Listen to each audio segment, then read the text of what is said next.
This is Akashwani. Time for a weekly program, Our Guest. I hand over the mic to the show host, Nitish Arora, for the same. Hello and welcome to the next edition of Our Guest. Ours is a cricket crazy nation, and what can be better than World Cup knocking at our doors and happening in India? And who could be better guest today than S. Kishore, prominent cricket commentator. Kishore, welcome to the studios of Akashwani. Thank you so much, Nitish. Always a pleasure to be here. So World Cup is here and you are all geared up. So I know that most of the Indians know the stats, they know everything. But just to recap, what is the format of this particular World Cup? Where is India and how is India going to play? Nitish, this World Cup is very unique. If I remember, there's only one World Cup before this, the 2003 edition, where every team played the other. There are 10 teams in all, so which means each team will play 9 games, and out of that the top 4 will make it to the knockouts, the semi-finals and the final. So it's a very transparent, very well thought out format. And you talk about India is playing at home. The last time we played at home, 2011, who can ever forget? Mahendra Singh Dhoni and his team won the coveted World Cup. This time we have a very balanced team. And if you really look at the other teams as well, Nitish, it is India. The way I look at it, the strong contenders are India, England, the defending champions, Australia, Pakistan, because the matches are being played in the subcontinent. They are a strong force. They were, until very recently, the world number 1 in ODIs before Australia first displaced them. And then India, of course, is now the number 1 ODI team. Well, there's a huge struggle when we look at the gaining the top spot. But what about the minnows? Because in the World Cup, we do give chance to the nations which we normally do not see. So what excitement do you feel that what are the nations you are looking to? That these are the nations who are going to have some impact players. Obviously, results would be, one-sided on many matches. But there must be some impact players that you are looking up to. Yeah, surely. Talking about teams like, actually, a team like Afghanistan, we can never call them minnows. Because, now we cannot call them minnows, because sure. Nitish, they are capable of upsetting the best of teams on their day. Netherlands, the only thing which I feel, had this matches been happening overseas, had it been happening in England or New Zealand somewhere, Netherlands would have had a chance of creating a few upsets. But in the Indian subcontinent, in India, I do not really see Netherlands creating any major upset. Bangladesh, of course, though I'm not, Bangladesh is a full-fledged test playing nation, as far as the ODI is also concerned. So they would definitely create a few upsets. Who knows? They may even make it to the last 4. You never know. So because they are familiar with the conditions. The conditions are almost the same, yes. And they know the weather conditions. And another team which has already caused furore, Pakistan has landed into Indian shores. How do you rate Pakistan's chances? Pakistan's chances are as good as any other team, because as I just mentioned, Nitish, they were only a few weeks ago, they were the ODI, as far as ODI rankings, they were top. They are again playing in India, in the subcontinent. So their chances are very high. They are led by someone who is such a prolific batter, Babar Azam. He's been, most cricket pundits say that he's the next big thing after Virat Kohli. He's already a big thing. And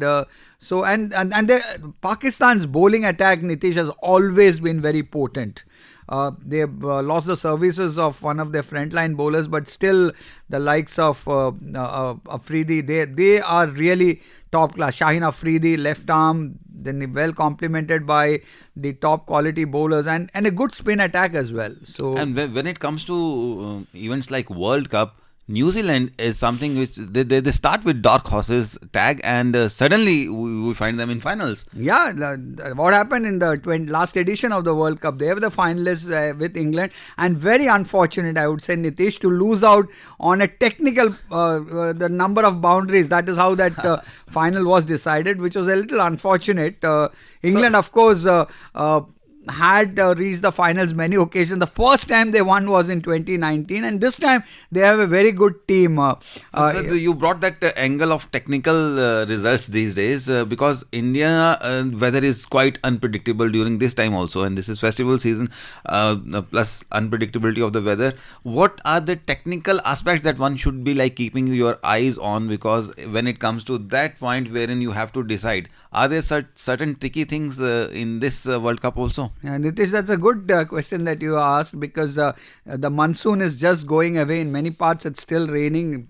Places like Mumbai, though, they have the organizing committee has kept matches where the monsoon goes up to September later in the tournament. But as you said, of course, there are no reserve days for at the league phase. So the net run rate is one aspect which I'm sure all teams would be looking at.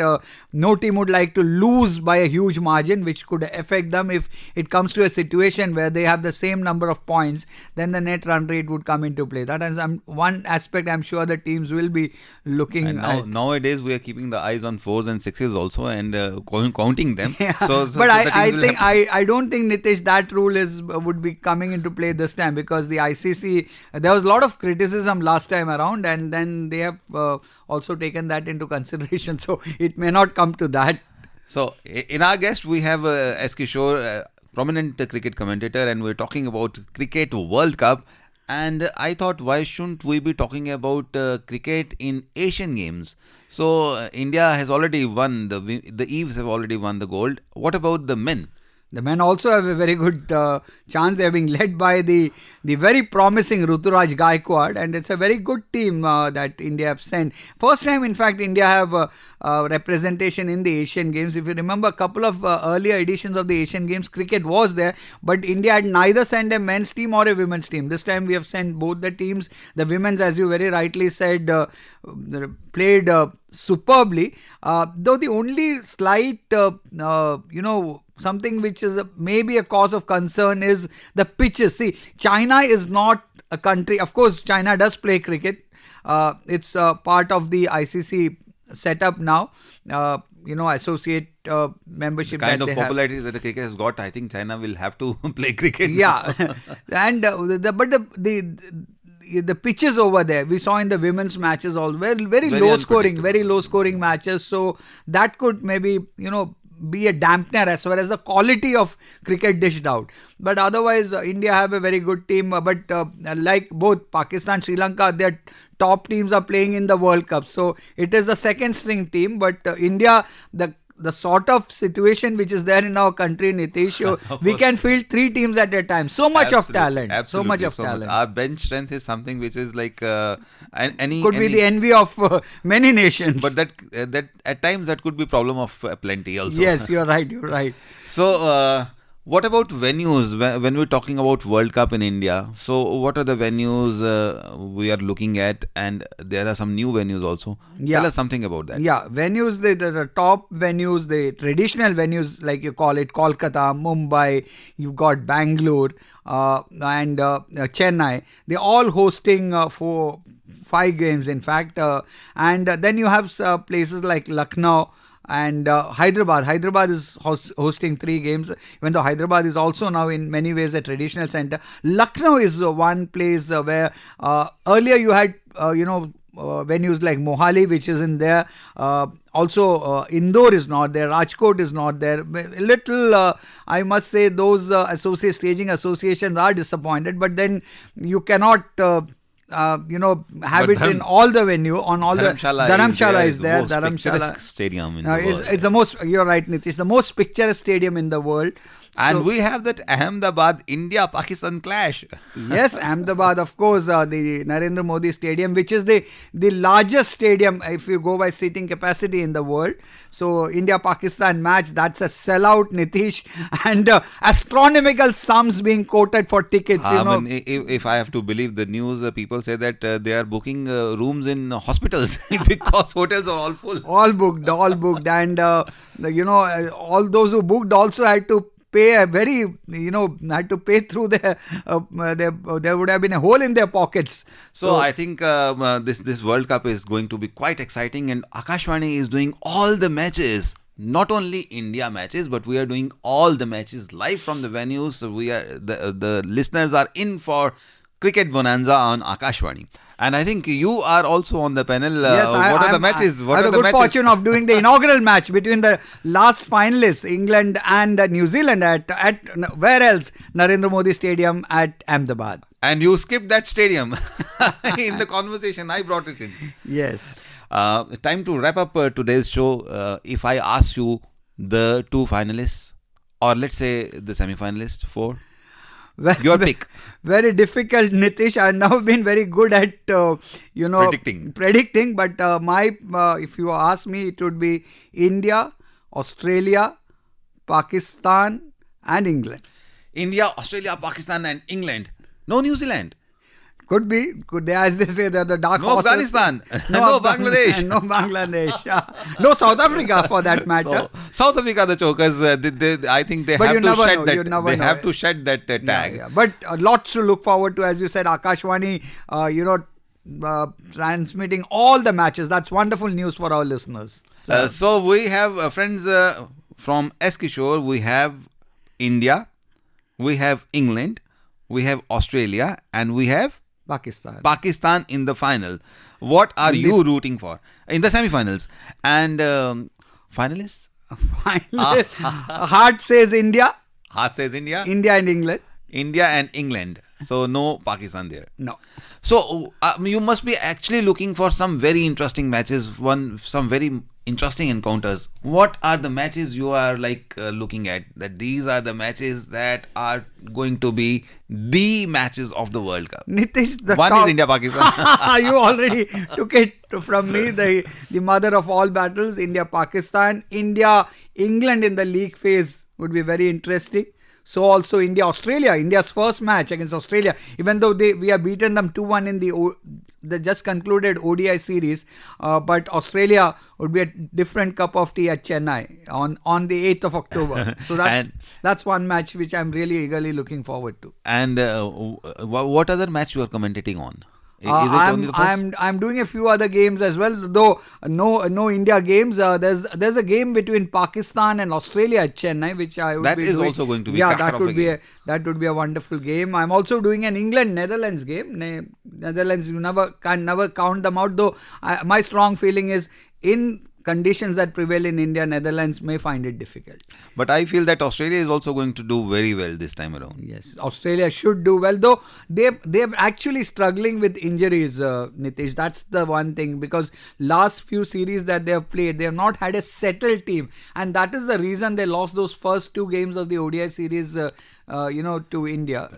India won convincingly those two matches. But Australia in series and Australia in World Cups are entirely different.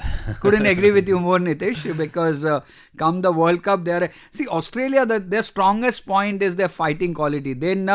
You cannot defeat Australia. They will give it their until their last ounce of energy, they will fight. And if we think that India has got the best of the spinners, I think India should better watch, because the world is now coming with lethal spinners. So talk about spinners. We have Ashwin is back, which I think is a blessing in disguise. Yes, absolutely, because he brings so much of experience, and we are playing at home. So Ashwin, then you have Kuldeep Yadav, who is doing so very well. Ravindra Jadeja. So we've got a very good spin attack. And there's another point we just mentioned, Nitish, is that there was a time when, for teams like from maybe New Zealand or maybe even teams like South Africa, Indian conditions were alien. No more.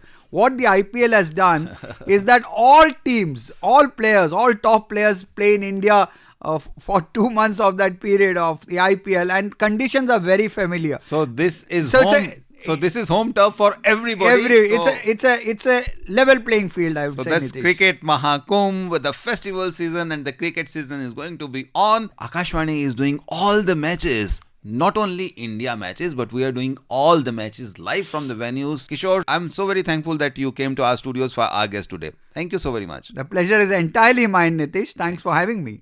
You were listening to the weekly program Our Guest that is broadcast every Monday at 9:15 a.m.